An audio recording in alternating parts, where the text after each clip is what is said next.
until the caution came out. And now we're going into overtime for the very first time at Kentucky. It's never happened before.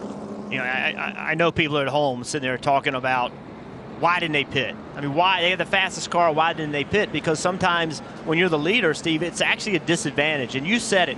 He had such a lead on everybody. They had plenty of time to sit there and watch and see what he was going to do. So had he pitted, some people may have stayed out. He ends up with not the lead. That very tough call, tough spot for Cole Pearn to be in. Yeah, I mean, I think Cole Pearn made the right decision. I don't think he could afford to pit with the fastest car that was easily beating everybody by lap time and give those other cars a chance to stay out and trap him back in, or excuse me, trap him back in traffic on new tires. I think while this may not work out, I'm going to support Cole Pearn's decision. I think when you have the best car, the dominant car, give your chance to the driver to win the race off the front row. So we are at overtime for the first time in Kentucky, and we're looking down at the overtime line, which is almost right in the dead center of the backstretch. And again, the way overtime works, when the drivers come through to take the green, they will get the green and race to the overtime line. If the race leader gets to the overtime line and a caution has not come out, the race will then be official. So they will be able to race back until either a caution comes out or they get to the checkered flag. If a caution comes out before the race leader gets to the overtime line, they will restart and try to get another start and another green flag finish. Kelly. Well, let's find out from the man who had to make that tough call, Cole Pearn. Obviously, you guys stay out, but some of those other fast cars come in and get fresh tires. How confident are you in your decision now? It's, damned if you do, damned if you don't. I mean, we're so many lap cars buffer in between. I mean, they had plenty of time to react off our call. So I imagine we come, you're going to have 2 or 3 that are going to stay out, and I don't know if you make that back up. But I think, it's going to be a lengthy caution here, so we'll let tires cool down. And, I think he was being pretty easy on him there that last run. So I think we'll be good. If we can get through 1 and 2, we'll be fine. All right, thank you, Cole. I love the interview, and I agree with all his comments. From everything from the lengthy yellow to cool the tires to, see, he already knew 2, maybe 3 cars. You're starting about talking, starting in row 2 or 3, not sure you can get back through the field. He ran all of the scenarios through his head.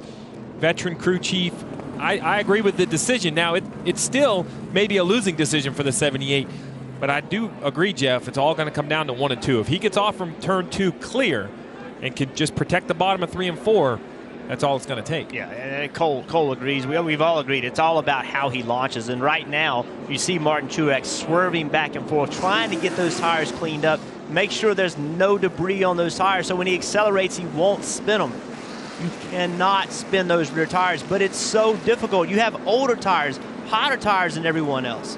Let's listen into the 77 radio, teammate to Martin Truex Jr. Good. Well, this will be interesting. Obviously, the 78 took no tires. The 18 took left sides. You're on right sides, and then 4 behind us. Marty. Right in front of him, Kyle Busch. Let's talk to Adam Stevens. Your call for left side tires there. How confident are you and your man on this restart?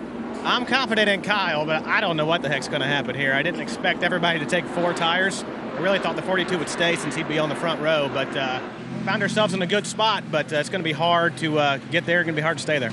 Heard talk of a vibration earlier. We saw you go around. Did you have to hit 1 lug on the right rear as well? Yeah, we think we might have 1 missing on the right rear. I think the wheels are secure. Shouldn't be a problem, but we'll see. All right, going to be interesting to see this restart. We all know Kyle Busch, one of the best in the business. Can he pull it off?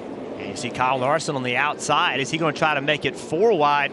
Listen, he started 40th. There's only been 4 races in Cup history where races were won from 40th or worse. So Kyle Larson's trying to do something very difficult to do. The restart. Can Martin Truex Jr. get out in front of Kyle Busch? Into the restart zone. We're in overtime. Green flag back in the air. Great job by Truex. He came with speed. He did not get too slow. That helped him not spin those rear tires. He dives to the bottom of the racetrack in front of the 18 and pulling away as the 18 moves up the track to the overtime line. They get there. Kyle Larson shoots to the bottom of the track. He moves up to second. We are in overtime, sponsored by Credit One Bank. All right, first play. Clear by 5. White flag in the air. One more time around as they wreck behind him. Daniel Suarez is around. Matt Kenseth is around. The 3 of Austin Dillon in the grass. The caution has come out. It has been a perfect 10 for Martin Truex Jr. His 10th career win. It will come in Kentucky. Told you, buddy. Hell of a job.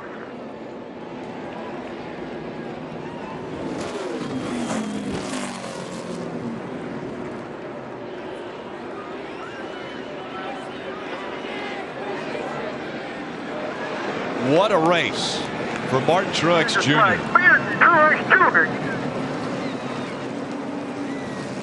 That is the 3rd win in 2017 for Martin Truex Jr.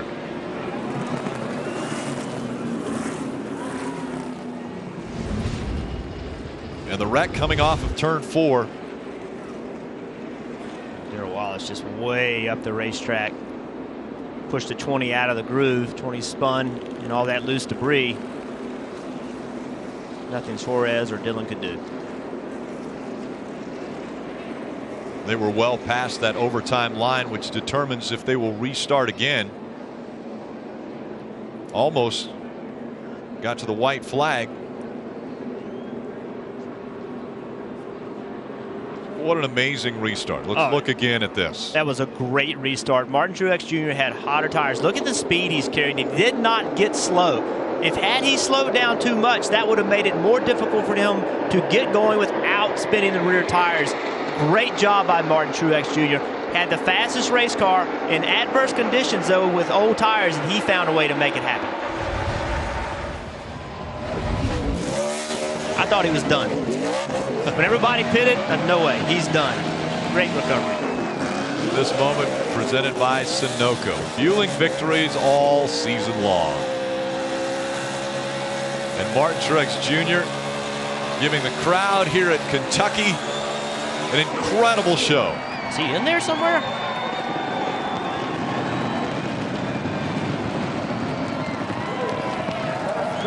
Fireworks going off just outside of the track.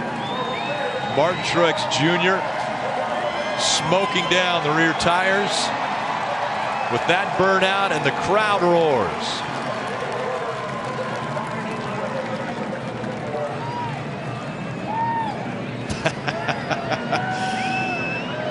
What a dominating performance tonight. Marty. An incredible performance down here, and I wish you could smell the tire smoke, Rick. Just an unbelievable performance from Martin Truex Jr.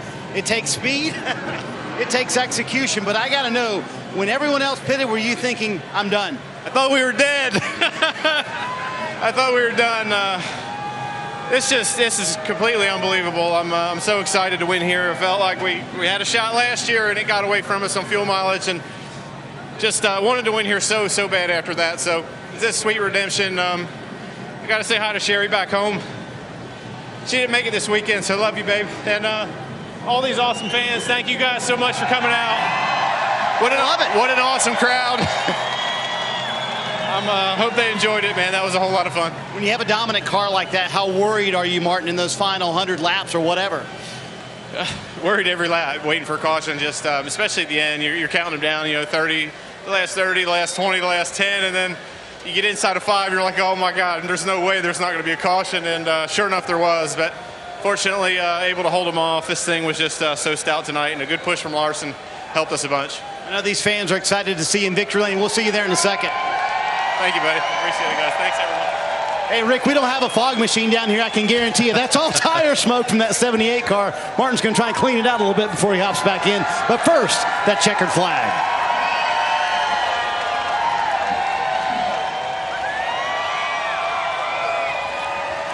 Burton, you mentioned it.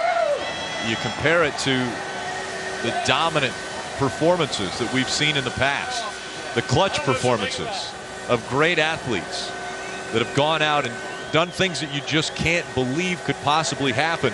At one point in time, Martin Truex Jr. had a 15-second lead on the best race car drivers in the world.